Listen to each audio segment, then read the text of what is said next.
Hola, ¿qué tal? Muy buenos días. Muy bien, hoy nos vamos a encontrar en esta plataforma de entrevistas virtuales y vamos a hablar sobre un tema, sí, interesantísimo para nosotros, sobre el trastorno de glutorio en pediatría en bebés y niños que no presentan patología neurológica ni malformativa. Para ello vamos a invitar a una gran referente del área. Está con nosotros la doctora Silvia Yuri, doctora en fonoaudiología, primera profesional que desarrolló a nivel internacional las videofluoroscopías en recién nacidos y niños, y es una gran formadora de profesionales tanto en Argentina como en Latinoamérica en diagnóstico videofluoroscópico y tratamientos interdisciplinarios desde el año 1980. La recibimos y le damos una bienvenida a la doctora Silvia Yuri. ¿Qué tal, Silvia? Buenos días, ¿cómo estás? Buenos días a todos.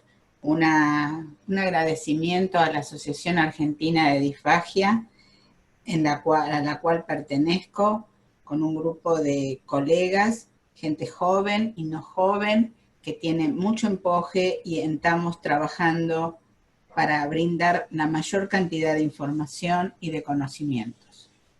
Bueno, muchísimas Bueno, gracias, Silvia. Si querés, ya comenzamos con las preguntas que tenemos preparadas para esta entrevista. sí, cómo no. Bien, Silvia, nos gustaría que nos comentaras un poco a qué edad se observa mayor incidencia de trastornos de glutorios en niños sin patología neurológica y malformativa.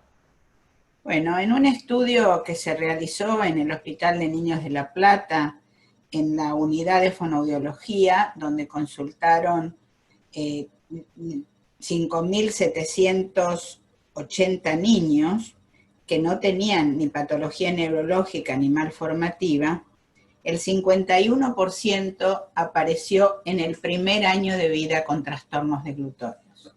Estos niños fueron evaluados interdisciplinariamente para definir que no había ninguna patología orgánica que estuviera produciendo patologías.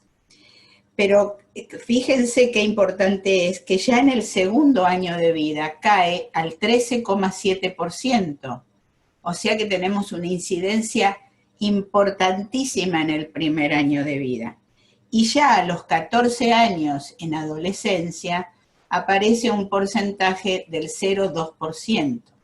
¿Qué quiere decir? Que en el primer año de vida, que es donde se producen la mayor cantidad de alteraciones de la deglución, con incidencias muy importantes a nivel pulmonar, a nivel otológico, a nivel nutricional, es el momento más importante de crecimiento y desarrollo y de la maduración.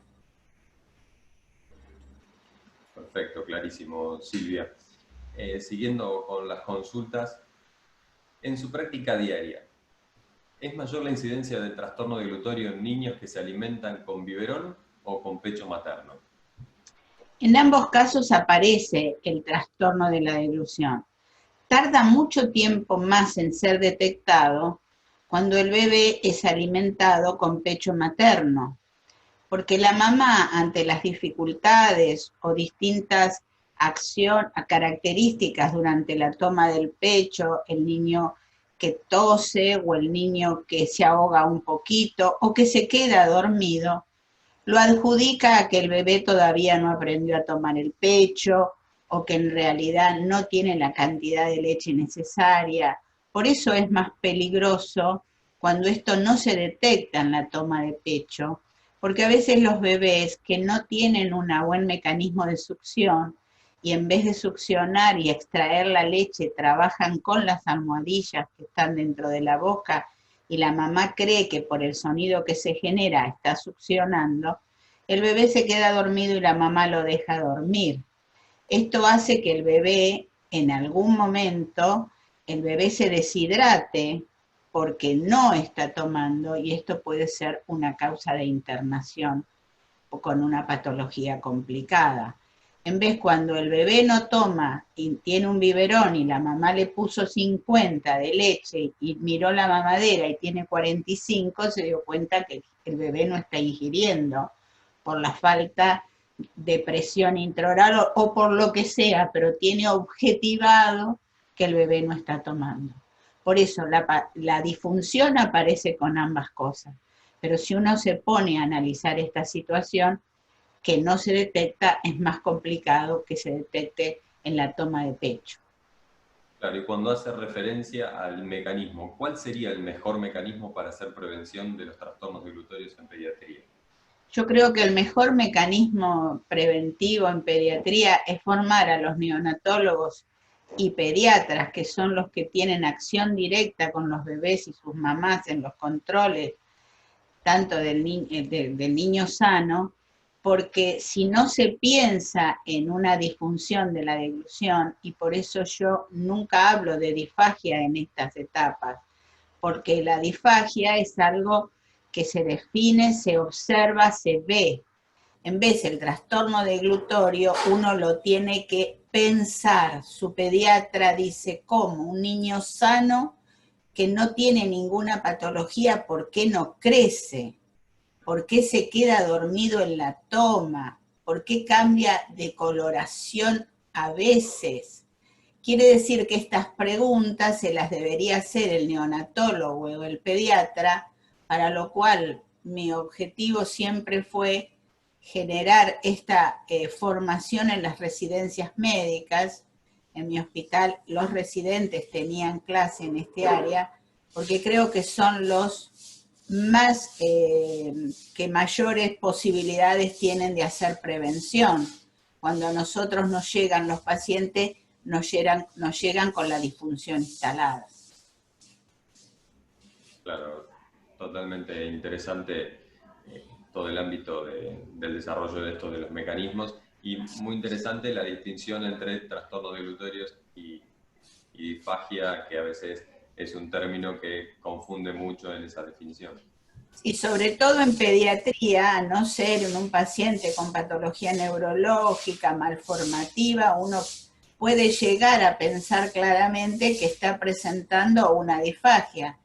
Mientras que si no tiene nada, yo he tenido bebés que son gorditos, hermosos, que uno no ve absolutamente nada, pero que es un bebé, que ya lo han internado 3 veces por neumopatías a repetición que no tienen ninguna causa aparente, que no son asmáticos, que no son broncoobstructivos por otra patología. Si no se piensa en el mecanismo aspirativa por un trastorno de deglución, este bebé seguramente seguirá caminando por la vida con corticoides, broncodilatadores, internado.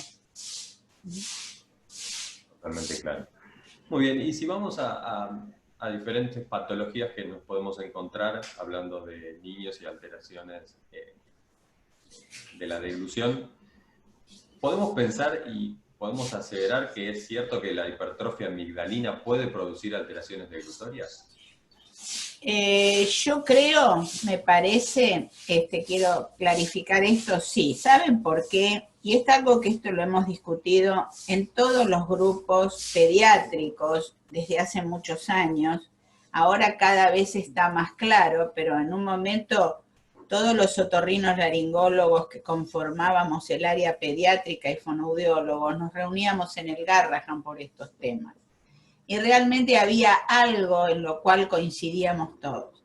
Cuando un niño tiene una hipertrofia amigdalina que no es leve, sino que es una hipertrofia amigdalina donde se observa un agrandamiento de las amígdalas muy importantes, lo que el niño come hace un reservorio en la amígdala. Este reservorio en la amígdala hace que se produzcan infecciones. Pero además, este reservorio del alimento hace que escurra el alimento hacia la faringe y en forma silente penetra a la vía aérea.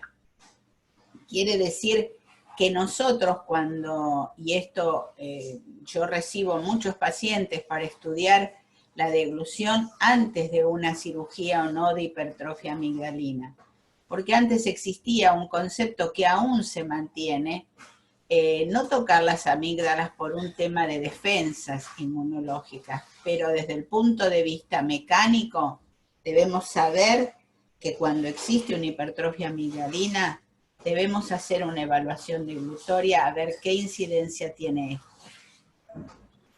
Excelente consejo. o indicación más que consejo, ya es una indicación casi médica. Si vamos a otra de las patologías, por ejemplo, la rinitis del lactante, ¿puede tener su causa en el trastorno dilutorio?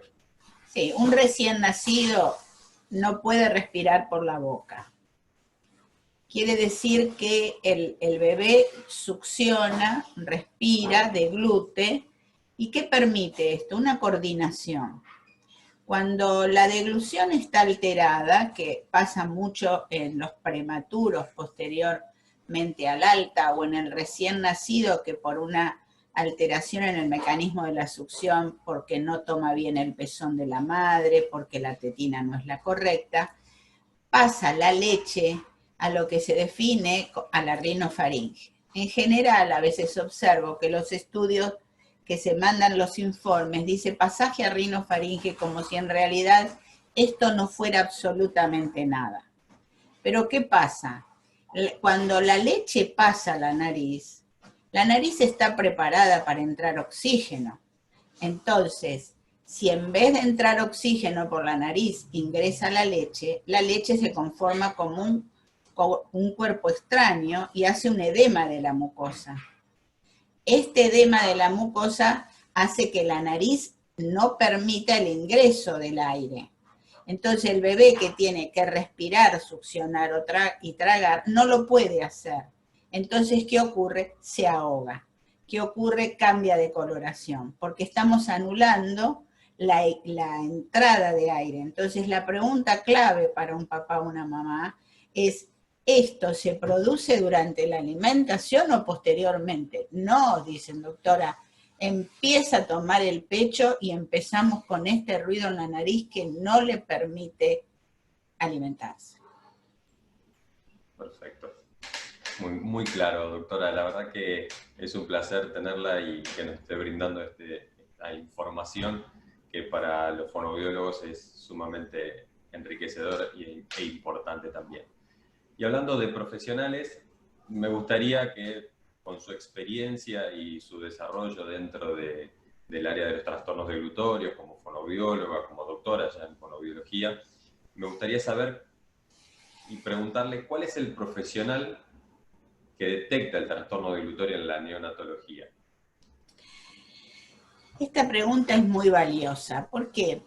Porque en realidad la neonatología tiene algunas cosas que nosotros tenemos que tener claras. Se maneja con un médico coordinador de área de la neonatología y profesionales que tienen guardias de 24 horas. O sea que el profesional que conoce al paciente es el coordinador general, pero no tiene los tiempos porque a veces está coordinando una neonatología donde hay 30 niños enfermos.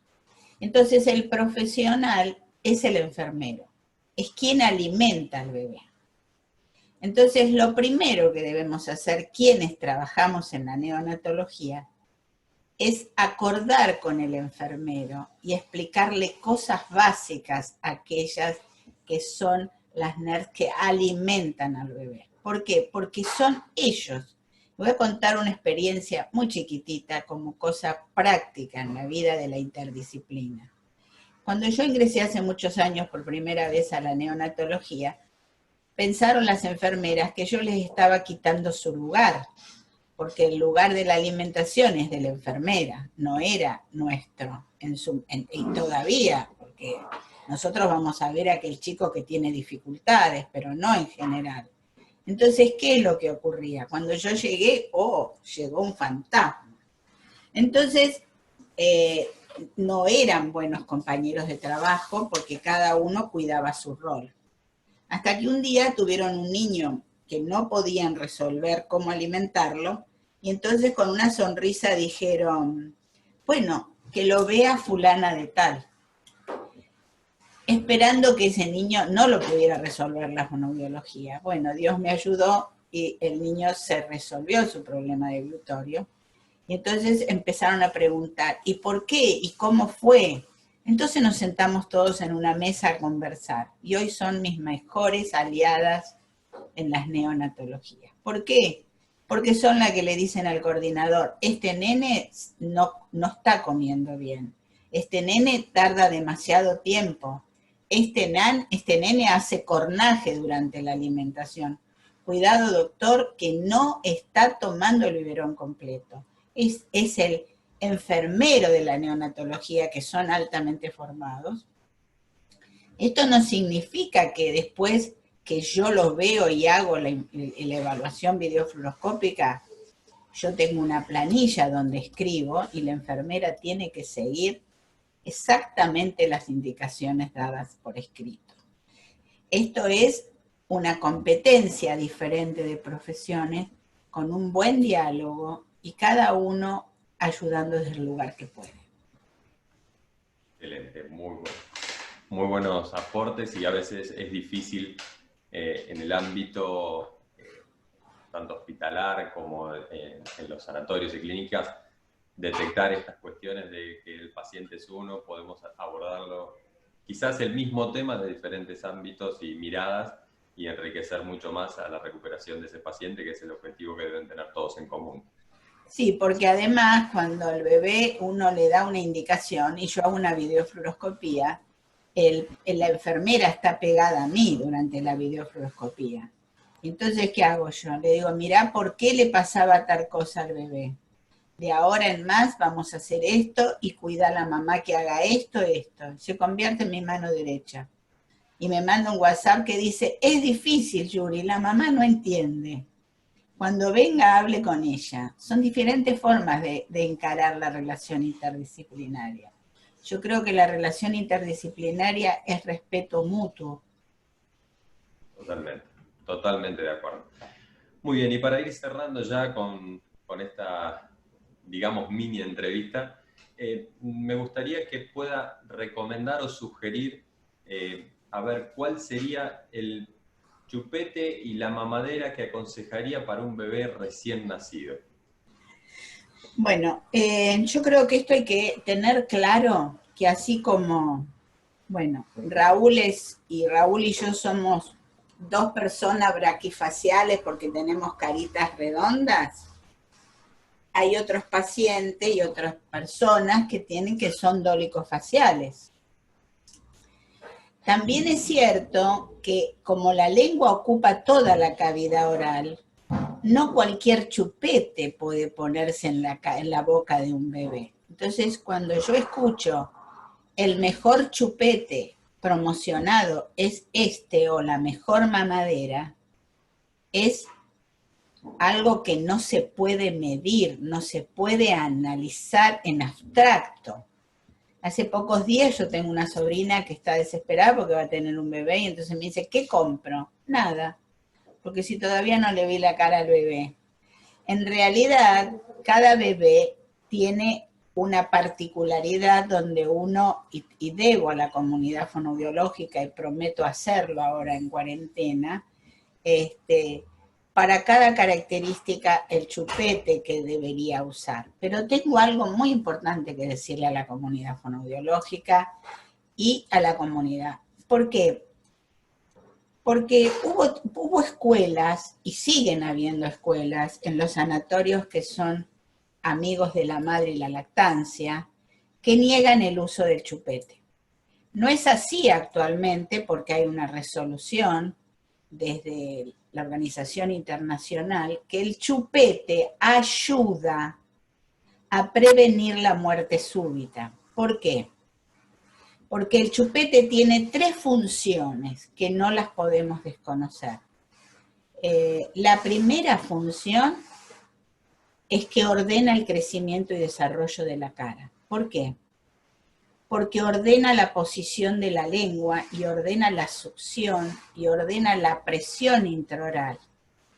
Segundo, permite la maduración del sistema digestivo, porque cuando un bebé no succiona y traga, no va madurando el peristaltismo faríngeo y esofágico.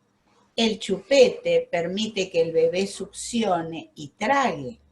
Ya primero ordenamos, segundo mantenemos la función y la tercera calma la ansiedad y la angustia. ¿Por qué? Porque la mamá que le da pecho al bebé, durante todo el día, cada vez que el bebé llora y no usa chupete, la abuela le dice, por favor, dale de comer, que ese chico tiene un hambre grande, espantoso. El marido le dice, no puedo leer el diario, dale de comer, ¿no ves que tiene hambre? Y el bebé come cada 30, 40, 50 minutos sin controlar los espacios necesarios para su proceso digestivo. Entonces el bebé come, sumado al concepto de la libre demanda, porque el bebé nunca tiene calma. En vez si el bebé usa el chupete y lo calmamos al bebé, vamos a respetar estos espacios y esto va a hacer que existan menos posibilidades, que el bebé tenga reflujo gastroesofágico, que en el 90% es fisiológico en este primer año de vida. ¿Por qué qué? Porque como dije en segunda instancia, succiona y traga y genera peristaltismo esofágico. Muy bien, perfecto. Muchísimas gracias, doctora. Ha sido un placer compartir toda esta información y que podamos también compartirla a la comunidad fonoaudiológica y a la comunidad médica en general sobre trastornos deglutorios en un área tan particular y tan grande como es la patología neurológica, la patología en bebés y niños sin patología neurológica ni malformativa. Muy bien, Silvia, un placer y muchísimas gracias. Muchas gracias a ustedes, ha sido un placer para mí compartir. Yo les cuento que cuando estoy preparando estas cosas, sale en mí todo lo que viví en 42 años de hospital de niños. Excelente. Esperamos prontamente contar con algún material y si necesita alguien que tipee, yo tranquilamente les puedo dedicar el tiempo para su libro. Estoy prometiéndome a mí misma. Excelente. Le agradecemos. Bueno, muchísimas gracias, doctora. Ha sido un placer compartir esta entrevista. Nos pueden seguir en nuestras redes sociales, también nuestra web, www.adisfagia.com. Allí va a ser publicada esta entrevista y vamos a seguir disfrutando de otros encuentros con referentes y profesionales del área de la fonoaudiología. Muchísimas gracias a todos.